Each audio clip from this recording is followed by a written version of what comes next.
Hi, Andy.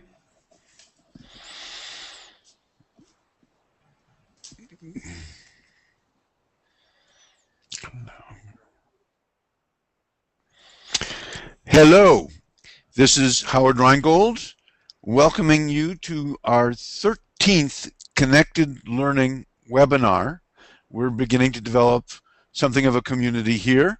Today, we're going to be talking with Ethan Zuckerman, who's going to be concentrating on attention, activism, and advocacy in a digital age. Why is attention a useful commodity in this participatory media age?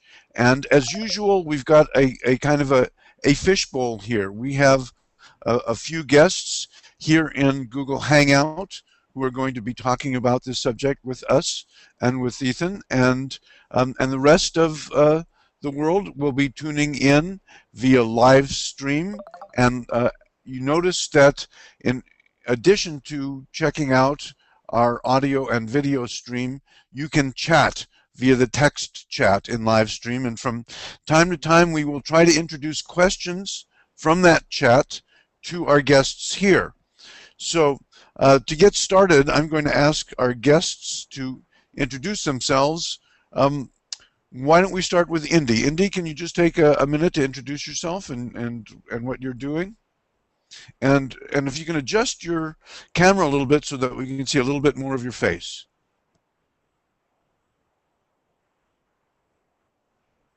Nope, we may. Could be that Indy's now too shy to share the rest of his face with you, Howard. Oh, okay. Don't scare off our guests. We don't have that many. Okay. Well, while Indy is messing with his camera, which I suspect is the issue, why don't we move on to Kate?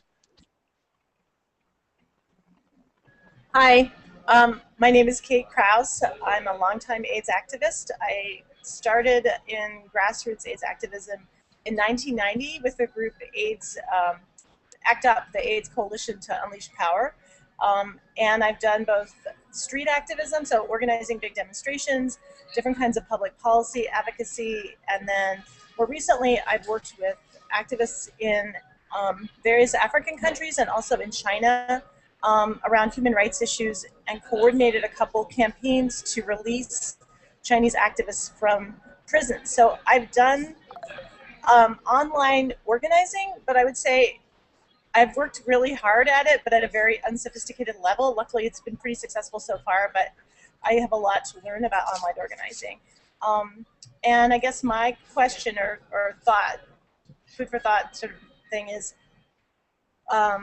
there's this group of people who have these amazing skills in doing online organizing, and then there are people who have long sort of histories of doing organizing not online, and it would be great if they could trade skills or if they could share skills more, because there is a gap, and sometimes, and maybe there are sometimes I see like a lack of basic understanding of how to organize a campaign, and yet brilliant skills that are at work online, and then vice versa. We don't have those brilliant skills sometimes in grassroots organizing, in groups that were formed in the real world and mostly work in the real world. Anyway, so skill sharing. Michelle, would you like to introduce yourself? Sure. Hey, my name is Michelle. I am a graduate student at New York University's Media, Culture, and Communications program. I do a lot of research on like political engagement online, specifically by young people, and specifically surrounding the 2012 election and what it's taking to get young people interested in being politically engaged and aware. So.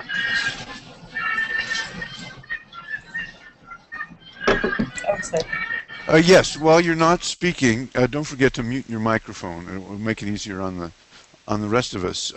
Indy, you're back. Do you want to introduce yourself briefly? Sure. Good afternoon from London.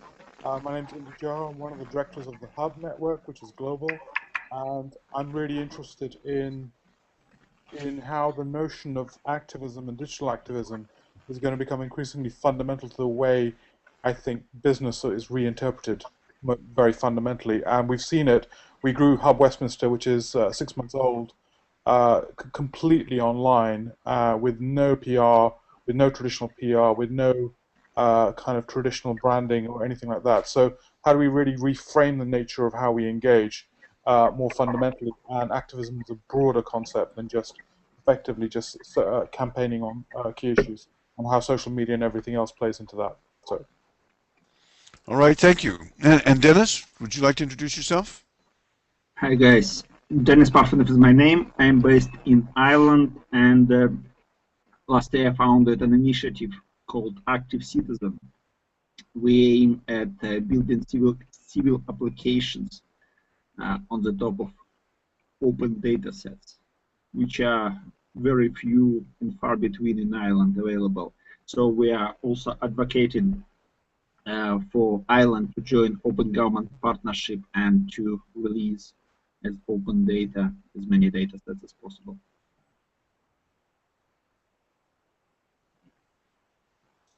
Okay, thank you. Ethan, why don't you start out by telling us a little bit about what you are thinking these days about the role of attention, and then we'll get into more of a discussion of that. Sure. So hi everybody. Ethan Zuckerman. I'm talking to you today from my office in the MIT Media Lab. I'm running a project here called the Center for Please Civic mute your Media. microphone, Dennis. I have muted. Sorry, can you hear me?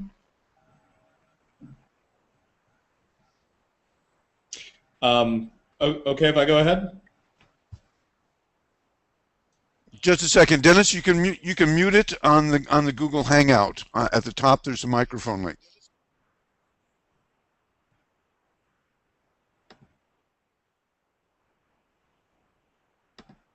Okay, so running this program over at the Media Lab.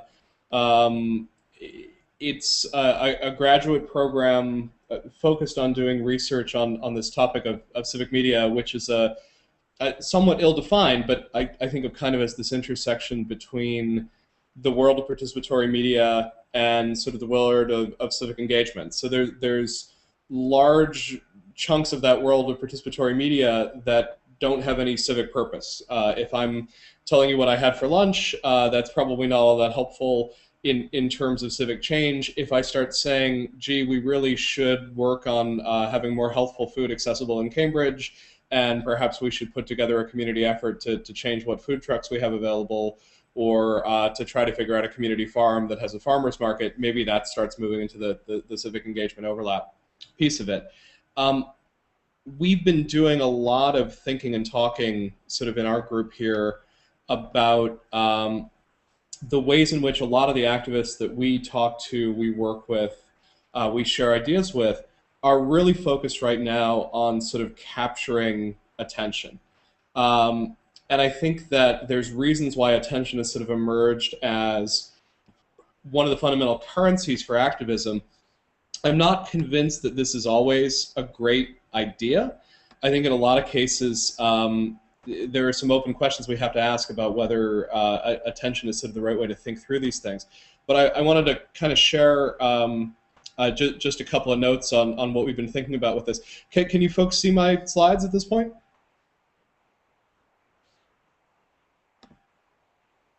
I'm going to guess that that's a yes, although at this point I'm not hearing from anybody. So I hope we get a thumbs up. If we Yes. Wonderful. Thank you so much. New technology, man. Challenging stuff. So look, let me start by showing you a somewhat dicily named website that's actually quite helpful. And this is a website from some folks associated with the Occupy movement. And they put up 24 different statements about what they see Occupy to have accomplished thus far. And some of them are very practical, very straightforward, like this assertion of feeding and clothing local homeless populations, which is something that's been associated with a number of the Occupy movements. This site is in some ways sort of a parody or an extension of a site put together by some Obama supporters titled "What the Heck Has Obama Done So Far?" Occupy has sort of pushed it a little bit further out, And as I said, many of these are very tangible achievements where people within the Occupy movement are providing service to people in their communities. But many of the assertions made on this site, actually about 60% of them, look a bit more like this one. They're talking about media, they're talking about framing, they're talking about bringing attention to ideas like the idea that people in the District of Columbia don't have congressional representation. They talk about engineering memes or sort of engineering ideas or trends. Really, the accomplishment that about 60% of these slides are sort of claiming is this shift in the national dialogue. And I'm interested in this in part because I'm seeing this in a lot of other places. When I sort of do my back of the envelope analysis of what Occupy is asserting on this site, 60% of what they're asserting appear to be, to me, these sort of cultural changes. We're changing the debate in one fashion or another. Actual direct work in terms of influencing legislative change or influencing a specific decision maker seem to be much less of a focus of what's going on. And as I said, we're seeing this in a lot of different places. I do a lot of work with a young woman named Mary Joyce, who some of you may know. She runs a group called the Meta-Activism Project. And the Meta-Activism Project has been working for a couple of years now to try to build this sort of amazing database of case studies of digital activism. And if you can see, on that screen, many of them are sort of scraped from the Global Voices site. But they're basically a way of taking thousands of cases of digital activism from around the world, looking at what people were doing, where it was, what methods were used, who was involved with it. And what I'm finding in this work is that a great deal of it also sort of focuses on that sort of cultural change. We raised attention about an issue, we got people to think about it or talk about it in a different way. So I'm really interested in why we're starting to see, or why we're continuing to see, so much emphasis on what I might think of as sort of media-centric activism. Activism where changing the frame or changing the dialogue is the main focus. I think there's some really good reasons to think that this is a viable way to do activism. I also think there's some really hard limits to it. And I want to speculate maybe just a very little bit at the end about what I think might start happening instead. So the way that I've started thinking about this, I am trying to talk to activists about the notion of theory of change. So before we're getting up and taking an action of any fashion, what is it that we're actually trying to accomplish in the long run? Accomplishing a protest, I'm arguing, is not a theory of change. It's great that we got people out into the streets, but we want to ask the question, what is it that we ultimately think we're doing? I think in many cases, what we think we're doing is pushing forward legislative change. So we're trying to either pass a law or make sure that a bad law doesn't pass, in this case, Prop 8 in California. So if we're working for gay rights, one of the ways we might try to do this is to make sure that we pass laws that allow gay marriage, that prohibit discrimination of one fashion or another.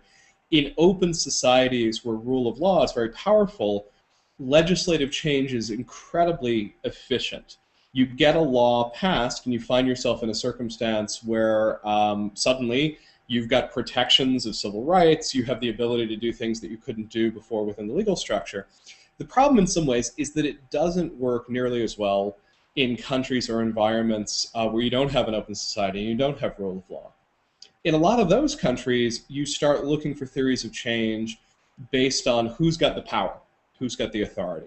So you might think of this in the gay rights context as saying, here's where you want President Obama to stand up and say he's in favor of same-sex marriage.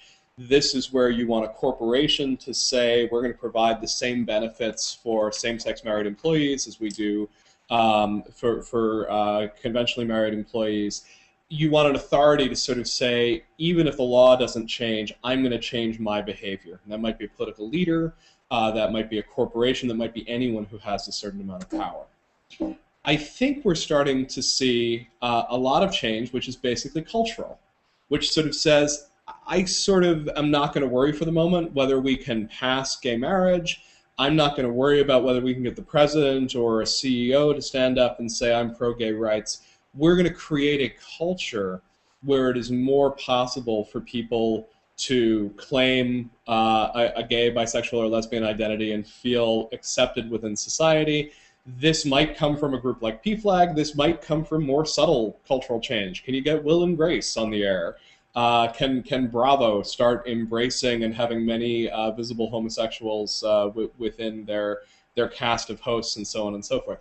These are really slow theories of change. They're much more gradual. They're not as simple as saying, hey, we passed a bill. They're more about saying, hey, we're starting to change how society's looking at something. And then I think there's a theory of change that I'm very interested in, which is sort of from the service side of things. When we were looking at those Occupy statements, in some cases Occupy was saying we changed the frame. In some cases they were saying we actually provided service to people in our communities. And I'm seeing, particularly in the digital activism space, sort of a split between the cultural theory of change and the service theory of change.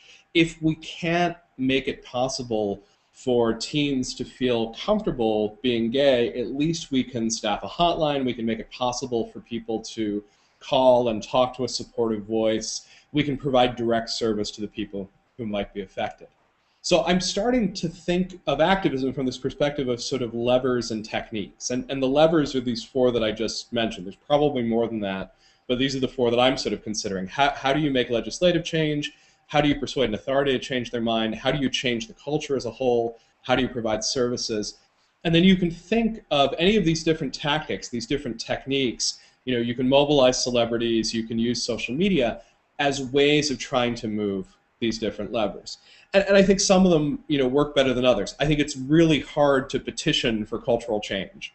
I think even if, you know, 100,000 of us sign up and say, you know, we, the undersigned of this petition, believe that we should treat gay people with more respect and as full citizens, I'm not sure that it works as well as, say, you know, petitioning the legislature. So I do think some of these are well aligned with one another. What I find helpful about this matrix, and the reason that I've been sort of thinking about it, is that it's helping me think about tactics that I otherwise feel pretty complicated about. So right now there's been a whole wave of attacks of denial of service, in part coming from Anonymous, in part coming from some other groups. And what I find is so unsatisfying about these debates is that the debates are usually about, is denial of service like a sit-in? And the answer is, you can go back and forth, you know, maybe it is, maybe it isn't, maybe it's causing damage, maybe it's not causing damage. But in some ways, if you put it in the matrix, you can say, okay, denial of service seems to be trying to move two levers. It's trying to persuade certain authorities, say PayPal, that they should be providing service to WikiLeaks, and that doesn't seem to be working. That actually doesn't seem to be shifting the authorities particularly well. It is raising an enormous amount of attention about the sort of coordinated financial attack on something like WikiLeaks, and maybe that's having the cultural change. But I can sort of look at it and say, well, you know, whether or not it's a sit-in or not, I have some questions about whether it's particularly effective. I think when a lot of us talk about change, we tend to really think about changing authority and doing it through sit-ins and marches. I think when we think about the Arab Spring, when we think about sort of political change writ large, revolutionary change, it's sort of that point within the structure. And what I think is so odd about it in some ways is that much of what I see people trying to do is sort of along these aisles. It's using media, and it's using this cultural theory of change. And I think there's really good reasons for it. I think the first reason we tend to do a lot of work in this space is that these are the tools that we know how to use. So I put forward years ago this idea of the cute cat theory, that the tools that we use to share pictures of kittens are the tools that we use for activism. And part of that theory is the idea that these are the tools that we know how to use. They're readily at hand. We're really good at using them, and therefore they're the ones that we tend to use. I would mention that one of the things that's great is that these tools are testable. We can put out multiple versions of a campaign. We can do AP testing. We can see which one gets more responses. It's very hard to A/B test a protest. You go out and march in that square. I'm going to march in this square. We'll see who does better. We can track these things. So we can watch the success or failure of a campaign in terms of how many mentions does it get on Twitter, how many views does it get. That trackability is very attractive. We know that it works because sometimes, for those of us working on the progressive side, we see it work against ourselves. So we know that losing control of the frame is a terrible situation. That part of what happened with the debate over healthcare is that when it stopped being a debate about how to best provision healthcare and became a debate about government control, it was then very, very hard to win aspects of the debate. And affirmatively, we know that it can work very, very well through things like social marketing. The move against drunk driving in the United States had a lot to do with very aggressive social marketing from Jay Winston and the Harvard Alcohol Project, through things like mentions of a designated driver on the TV show Cheers. So it wasn't like a very special Cheers in which we talk seriously about drunk driving. It was just a way of sort of casually bringing into the conversation this new set of images. The real reason I think we're playing around with these media theories of change is that I actually think we're at a somewhat dark moment in politics in the United States. I really commend this book, and then I'm going to trash it. This is a terrific book by Senator Bob Graham. It's a very nice, straightforward guide to how you should advocate for your cause by persuading policymakers, bringing people together, sort of lobbying the decision makers in Congress. And I read this book, and I found myself about 3/4 of the way through it and saying, this is a great book, and I do not believe a word of it.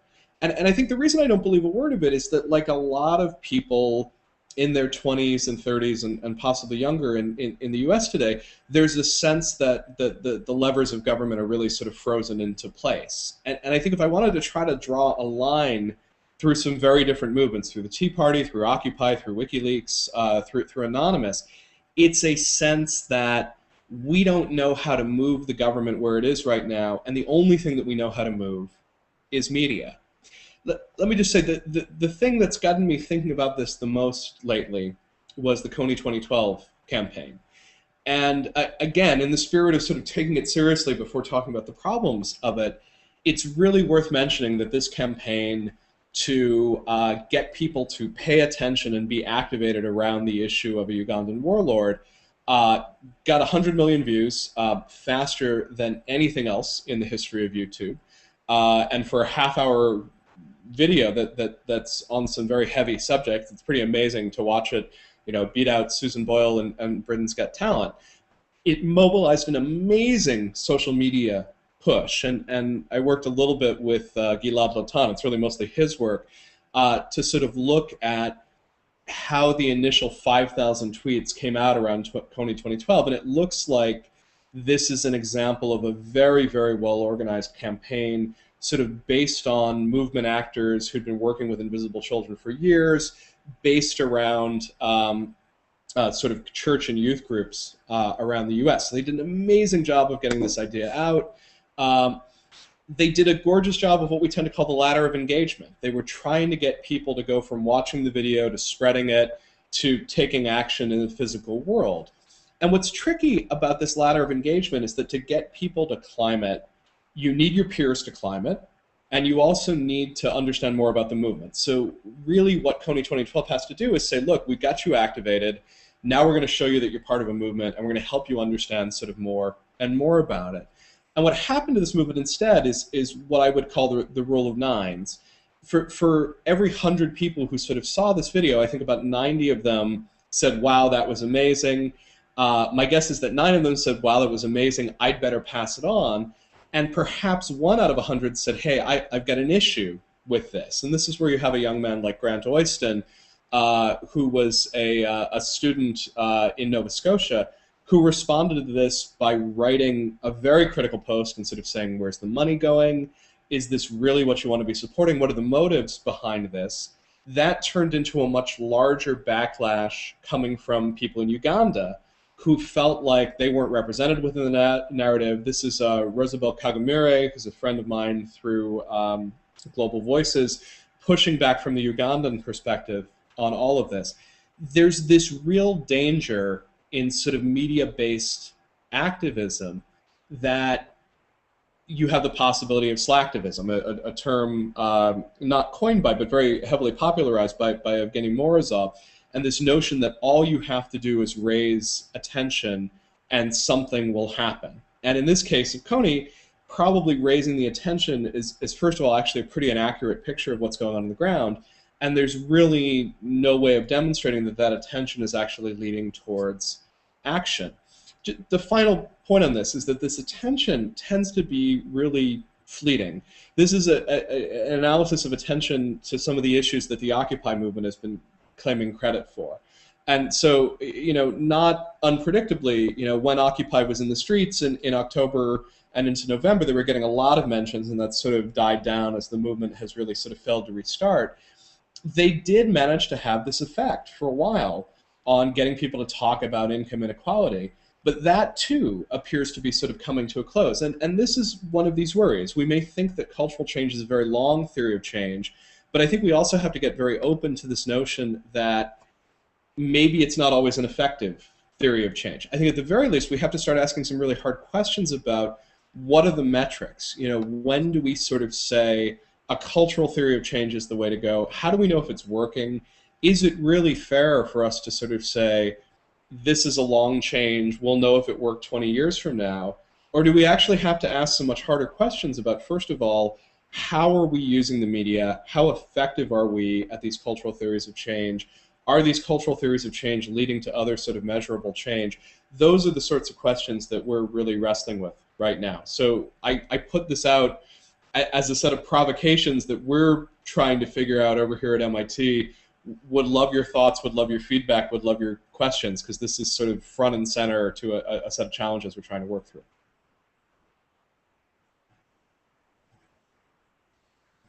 Okay, so comments from our guests here. Who wants to jump in on this?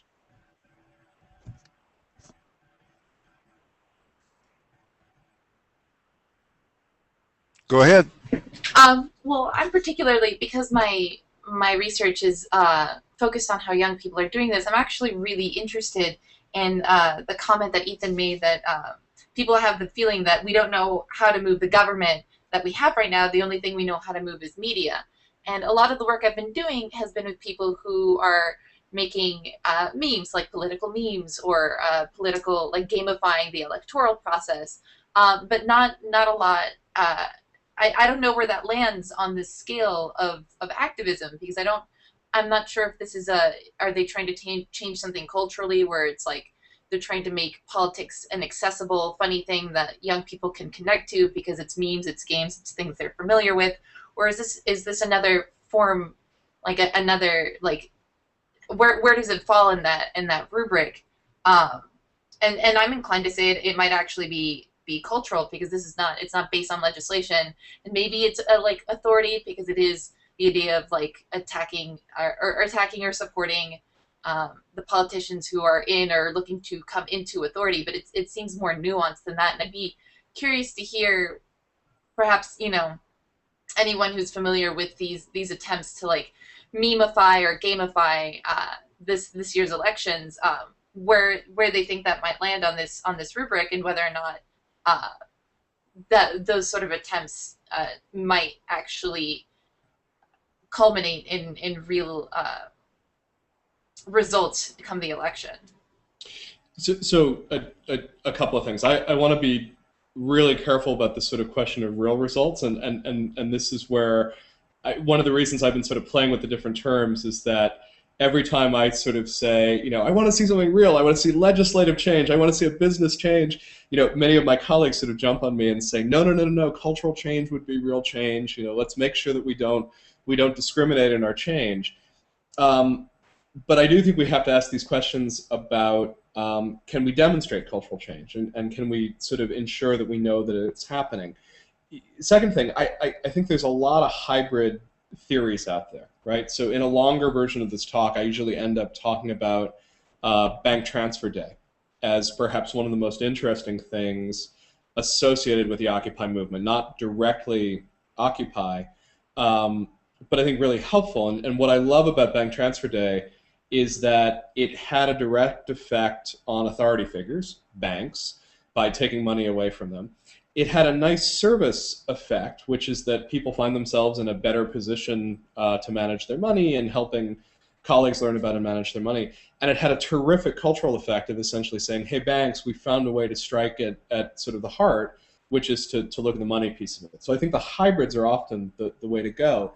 I think you can make a case that there's a way to do hybrided change around the elections.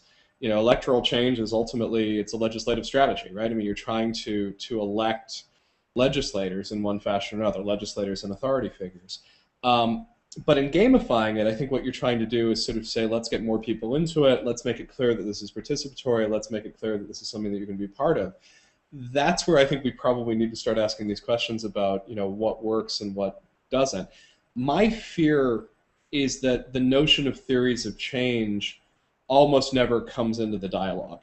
I think a lot of times what happens is we sort of look at the world and we say, well, this is a problem, why don't we do something?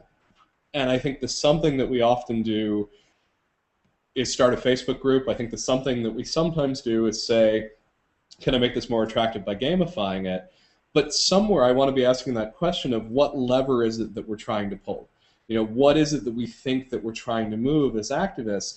Because somewhere beyond the sort of level of, well, we should just do something.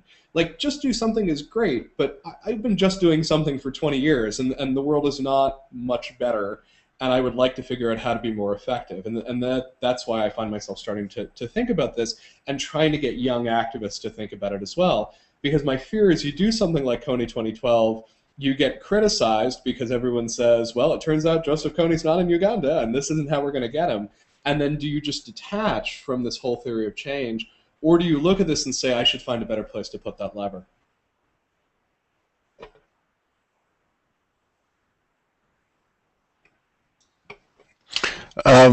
Does anybody else want to respond to that? Otherwise, I do have a question. Yeah. Yes, hi. I think there's also the danger of when 20,000 people do something that maybe isn't the most well thought out thing, and then it doesn't work, they can become really disillusioned, and I think that can be a real missed opportunity. I guess from regular old community organizing, you're supposed to spend a lot of time figuring out what your political goal is. Political with a small p, like, what is your goal? What's the smartest thing that you can choose that will really lead to the change that you want? And then when you go after what Win hopes is a well thought out goal, you're not going to end up in this situation where you got 20,000 people to do something that wasn't that helpful. I do agree that the Occupy movement, for example, hasn't been has not put really specific old-fashioned goals first, but has had an immense impact just with the idea, with the cultural idea that you can actually stand and do something and it will actually have some impact, that there's something you could ever do about the banks. I think that idea alone is an amazing change. And if there's something you can do about the banks, oh my God, then there's something you can do about insurance companies, and something you can do about a lot of other forces in our lives that people might have otherwise felt were immutable. But I guess, when I think about, I watch people work on Twitter, so I watch like what happened with the Blue Coat controversy, where Blue Coat was a company that was selling surveillance devices, or somehow they were getting into Syria and may or may not have been used to track activists and then sort of hunt them down, online surveillance devices. And then there was a great and wonderful sort of awareness of this that some wonderful activists made happen through Twitter and other online media.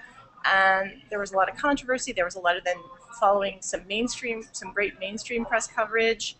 But there were never really specific goals that I was able to see that activists were actually going for. And it seems like it kind of petered out. And I wonder if there had been more thought put into what do we actually, maybe there was, I have no idea.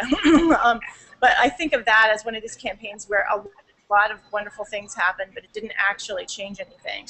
And it might have if there was, like, people do what they know how to do, and if you don't know enough tools, or you don't know certain tools, then it's harder to get stuff done. And anyway, that's all.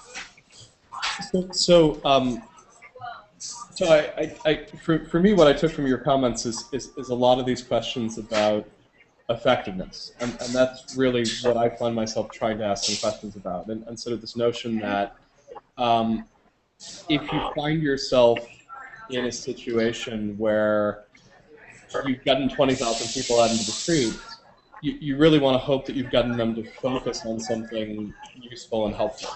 And sometimes what that means is really sort of thinking beyond the step after the 20,000 people in the streets. The protests against blue coat were actually pretty wisely put together, which is to say they were going after a useful authority figure. They were using media to sort of shame that authority figure and try to get them to stop working in Syria, and that probably wasn't a bad idea. And they may have needed to go further and sort of say, we're going to turn this into a formal boycott, and then we're going to try to demand, that you say that you're not going to work in Syria anymore, and then we'll pull back from the boycott. But that's a very nice way of sort of using media activism as a way to influence authority. I'm not complaining about media activism per se. I'm complaining a little bit about media to sort of shift culture. And the only reason I'm complaining there is that I want to make sure that we have metrics and some way of measuring. So my feeling is sort of one of the early assertions you made, which is that Occupy has sort of changed the dialogue around we can change the banks, and therefore maybe we can change something else and something deeper. I want to start building tools to test that. I want to figure out, how long does it change the dialogue around the banks, and then can we find ways to either sort of argue that that cultural change links to another form of change, or that cultural change links to sort of future change. And so a lot of what we're now starting to do here is sort of trying to figure out, can we track how a campaign influences media dialogue? And then can we sort of track beyond that media dialogue and say, can we see how that media dialogue might be influencing debate on the House floor, or how it's influencing corporate action, or things along those lines? I know that Indy wants to jump in. So Indy, take it away. And after you're done, I've got a question from the live stream. Yeah. Can you hear me? Yeah. So, is that working? Sorry, I don't know. Yes, we can hear you. So, I suppose what I'm interested in is the journey of change, in a sense. I think we talk a lot about activism, but more and more what we're seeing in the UK side is a kind of disillusionment from what I would say is the kind of million-person march story, with certainly the Blair situation that happened in the UK. And I suppose the theory of change is moving from what I would say is activism is getting lots of Facebook group like-ins to actually going to hackathons, to social venturing, social enterprise. And how do we sort of change? I think the theory of change is not legislation, frankly. I think the theory of change is much more about hackathons, social investment, crowd investment, venturing, and creating a whole new series of alternative institutional economies which actually start to challenge the dominant economy. Yep. And why I sort of focus on that is I think, in a way, the Occupy movement had very interesting people as part of a broad brand, sort of, certainly in London, who were talking about new universities, new institutional infrastructure. And out of that has spun out a series of conversations that are being pulled out. And I suppose what I'm intrigued by is activism as a kind of what I would call thin activism has become increasingly what I would call a fractional activism. So it's not about the like, it's about the 1 hour, it's about the £1, it's about the micro engagement. Mm-hmm. And as corporates and government moves to a platform model, so the future corporate, I think, will have a much more of a platform organizational model. This idea of activism and fractional activity is going to become fundamental to the new venturing model. So I suppose I see a slightly different theory of change, where I would be putting my analysis on the startup economy, the social startup economy, and how it's responding. I just wondered how you were linking up into that. Yeah, I actually don't think we disagree at all. I think in some ways that this is the challenge of sort of taking a 45-minute talk and trying to give you 15 minutes of it. When I started the talk, I sort of talked about two flavors of activism that Occupy seems to have done a good bit of work on. And this cultural theory of change is the one where I saw 6 out of 10 of what they were talking about. But 3 out of 10 of what they were talking about, or maybe 2 out of 10 of what they were talking about, would be what I was characterizing as service, which is to say, we found a way to come together and through small contributions, small donations, small volunteering time, we found a way to provide service to our local homeless community, which, by the way, our civil society was not doing. And much of the energy in this field, and I agree with you, seems to be going into the crowdsourcing, the sort of figuring out, can we use Kickstarter as an alternative way to bring people together and get a project off the ground? Can we do something like Carrot Mob, which is this lovely idea of getting a bunch of people together to agree to a boycott, to sort of come into a store and say, we're going to buy extra from you today if you will agree to move to high efficiency coolers in your beverage store. Here's my only problem with this. I love this direction. I think it's a wonderful direction to go. But the tension that I'm feeling is this, and it comes down to a story that Yancey Strickland from Kickstarter told me. He approached me sort of last summer and said, look, we have this really interesting opportunity. People are approaching us to do things like community gardens through Kickstarter. Can I raise $5,000 and do a community garden in my community? And to us, that seems obvious. We should do that. That seems worth doing. But then we have this sort of added challenge, which is that now the city of New York is coming to us and saying, can we put all the things we can't pay for with tax dollars and put them on Kickstarter and try to get people to fund them that way? And I found myself sort of going like that's where I really don't want to go. I don't want to end up in a situation where we sort of say, let's let government off the hook. Let's assume that government's never going to do anything we want them to do. And let's assume that we have to do it all ourselves because we've hit the point in society where we just don't trust legislative change and we just don't trust authoritative change. We're going to rebuild our own society. I am absolutely enough of a crowdsourced enthusiast, of a coordination enthusiast, of an activist, that I see the appeal to that, but I'm also finding myself as sort of a progressive who wants to make the case for public goods, who wants to make the case that there are some things that I need a government to do that I probably can't kickstart my way to the future. I don't want to see activists give up on the legislative change or the authority change. So I find myself really drawn to that tension right now. I would love to be persuaded that we could do more work on changing legislative or changing authority. I think in many ways I find myself over in the cultural and the sort of direct service camp because of my own skepticism about it, but I'm not happy about my skepticism about it, if that tension makes sense. I mean, just to respond to that, I suppose, I think it's an and situation as opposed to an or situation for me. It's not about state or civic. I think civic plays a different role to the public. And I think galvanizing the civic domain in terms of whether it's putting gardens in or all this stuff is an added dimension. And I think as long as the models are smart, i.e. they're open and social, that's one of the key criteria for me. I think they have to be both open and social, i.e. new incumbents, new actors, new invitees. I think the model is not exclusive. So I don't have that particular tension. I think there are some key issues around whether they become closed social networks or social investments. I think that's more of a strategic problem. But I suppose I see that, I mean, certainly the big society conversation in the UK, which although is it's a politically very difficult conversation, it is a fundamental shift regardless of whether you're left or right in the UK. The idea of the social contract between the state has been one of consumer.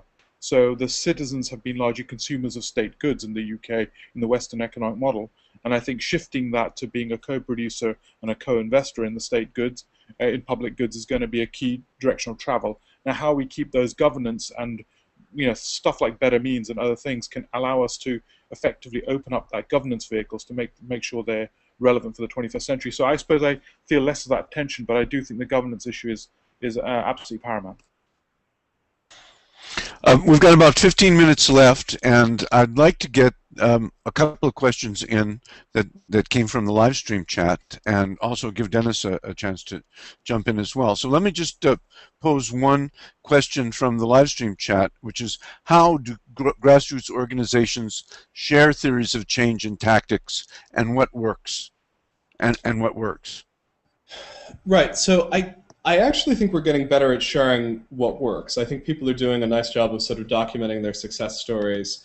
Um, I'm seeing a lot of people doing sort of postmortems of successful campaigns. I think the press is utterly fascinated by the use of digital technologies for activism. So I think there's always this sort of wonderful opportunity to say, here's what we did, here's how it worked, people want to work on it. I'm just finding in terms of people who still want to talk about Coney 2012 and what worked there, that there seems to be quite a bit of appetite around it.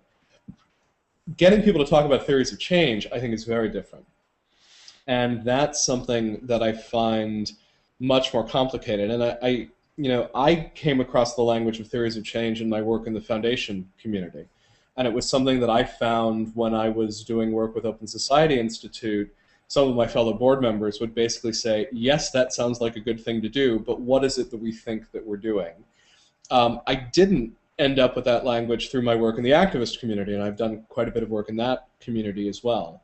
But I think it's something that is actually very helpful to bring out of one community and sort of bring into other communities and say, look, we want you to participate in this. We want you to invest your time, your money, your effort, whatever it is, because we think we have a very good theory of how we're going to move things at this point.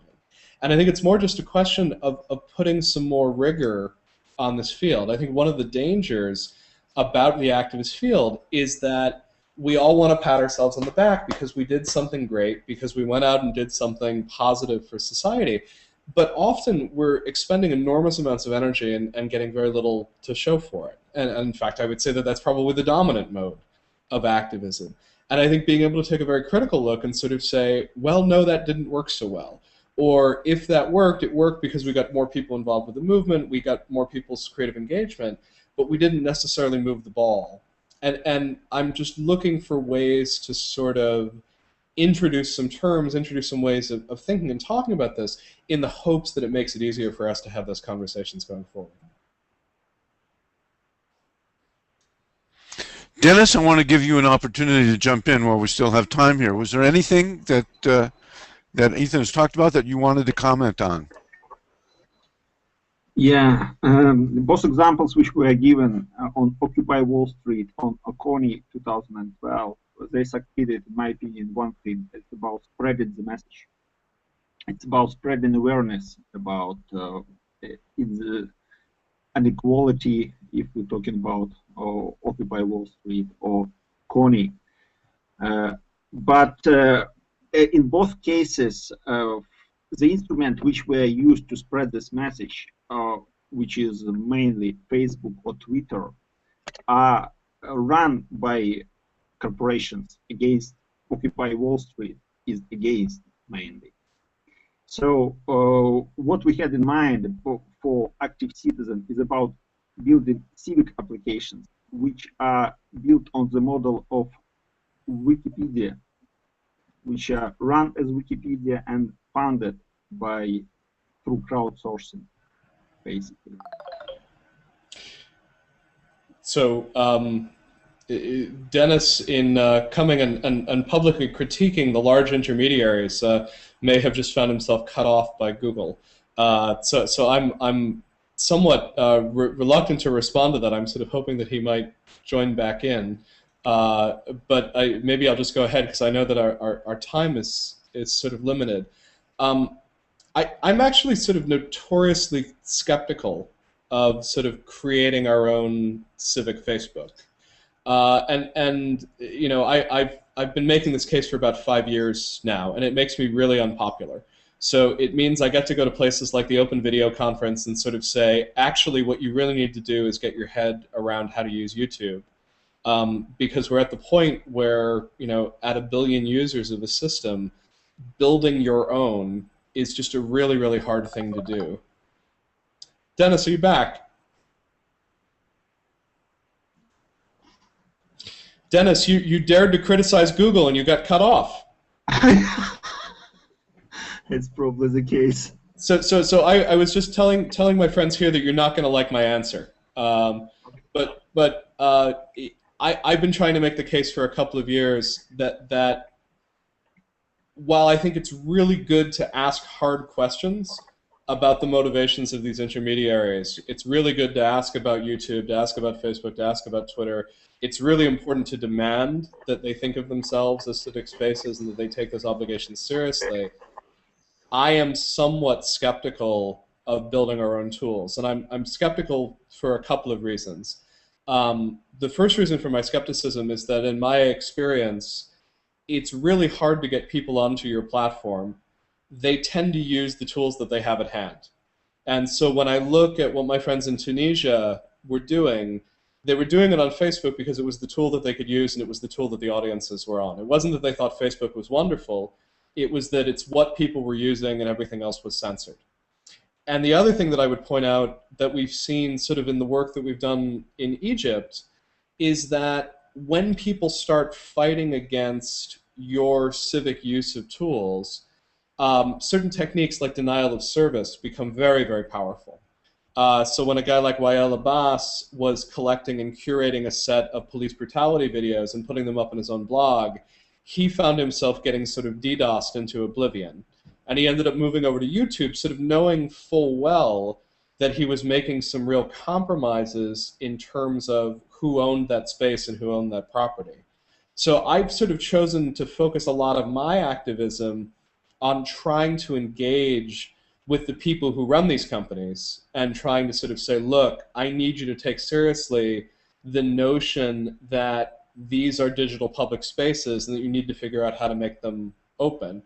I would love it if we had better civic collaboration tools as alternatives to these spaces, but I've been arguing for a few years now that in many cases, many of the activists are going to come up using tools like the tool we're using here, tools like Facebook, even despite the corporate ownership piece of it, and that as activists, we have to take those tools seriously and try to figure out how to engage in that space as well. Okay, let me jump in with one more question here from the live stream. Have you looked at change at the individual and community level? What kind of change does the involvement in even failed movements have on people's sense of efficacy and likelihood of contributing to causes? Yeah, so I've not been looking closely at that. My colleague Sasha Costanza-Chalk tends to look at social movements much more from the sort of the personal empowerment and personal engagement frame of it. And in many ways, I'm bringing up these sort of really painful, hard measures of efficacy. Did you move the ball or not? As a way of sort of having an ongoing argument with him. I think there's absolutely no doubt that some people who come through social movements come out of it feeling more powerful, feeling more engaged, that many people come out more knowledgeable, that people come out as better civic actors. And I would never want to sort of say to anyone, don't get involved with a movement because you're not sure it's going to be effective. What I want to figure out is if we can do that plus something else. I don't want the end game for civic engagement to say, now I'm a better civic actor, now I'm a more realized human being. I hope that's an and, not an or. Again, it's also in the space of being very, very hard to measure. If it's hard to sort of measure these questions of cultural change, did we get the world to talk more about inequality? Is that changing our debate around the topic? It's really hard for me to sort of say, Howard's a movement actor and he's now a more powerful, engaged, fulfilled human being. And I'm going to measure that with this sort of test that I sort of put on it.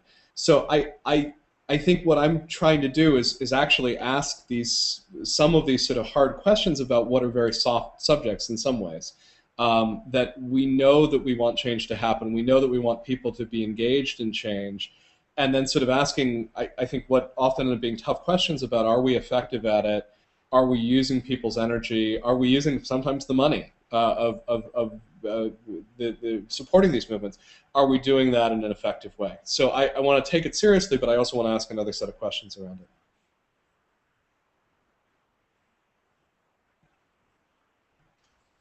it. Others in the fishbowl, do you have an opportunity to ask another question, make another comment while we still got some time here?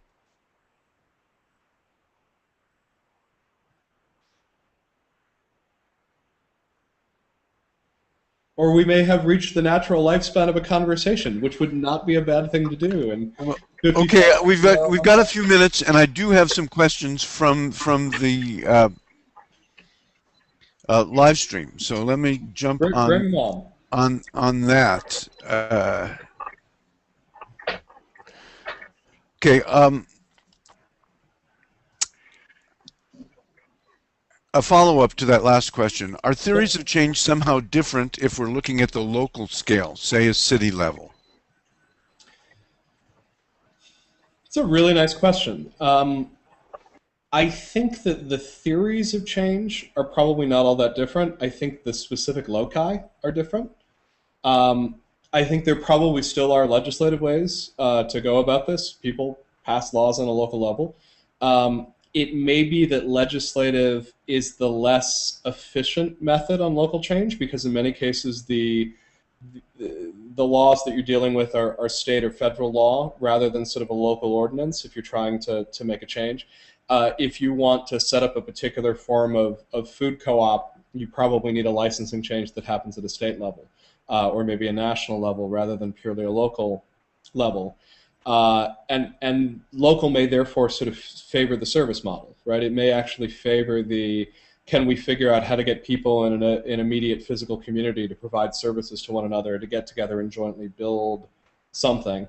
I think the authority model may actually be more important locally, sort of figuring out who you might influence, whether through conversation, through media pressure, through some way of sort of organizing and coordinating activity, to influence a local decision maker. I think it's wonderful to sort of ask the question about whether cultural change works locally. I think there's one of the legacies of a broadcast culture is that I think a lot of us tend to assume that culture happens at a national or a transnational level. And that if we're going to affect the debate about inequality, right, we're going to be doing it in New York City, and we're going to be doing it in Washington if we're in the US. Whereas it might be possible actually to have a much more effective debate about inequality on the level of a county or a city, and sort of say, yeah, we may be heading to a point of incredible inequality in this nation, but we don't really want to have that within this locale. Can we find ways to work on living wage, to work on different ways of sort of redistribution or sort of community support that go after the questions of inequality on a smaller scale? So I don't think there's anything that prevents those four levers from working on a local level. I just think we'd have to figure out, how they work in a specific community, and which one ends up being the most effective within that context.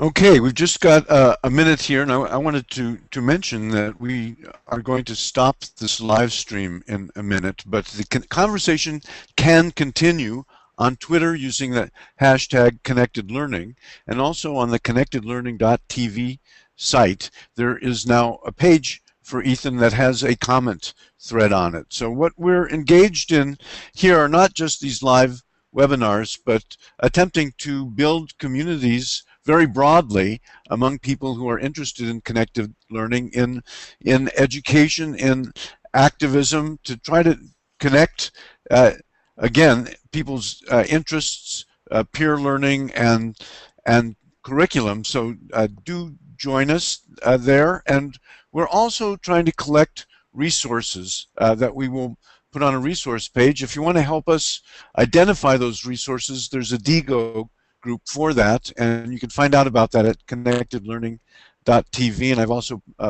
put the URL for the group into the live stream chat, so just request to join that group and you will be added. Thank you for your time, Ethan, always appreciated, and I'm sure that a lot of people around the world have appreciated the opportunity to talk with you. So next week, at the same time, at 9 a.m. on Tuesday, June 12th, we're going to speak with Jeff Sturgis, founder of the Mount Elliott Makerspace in Detroit. So thank you all. Thank you for our respondents here, and thank you folks in the live stream chat for making Thanks this so lively. much, Howard, for moderating this. Thanks for having us. Thanks, Connected Learning, and thanks everyone for being a part of it. Really appreciate it. Thank you very much. Thank you. Have a good one.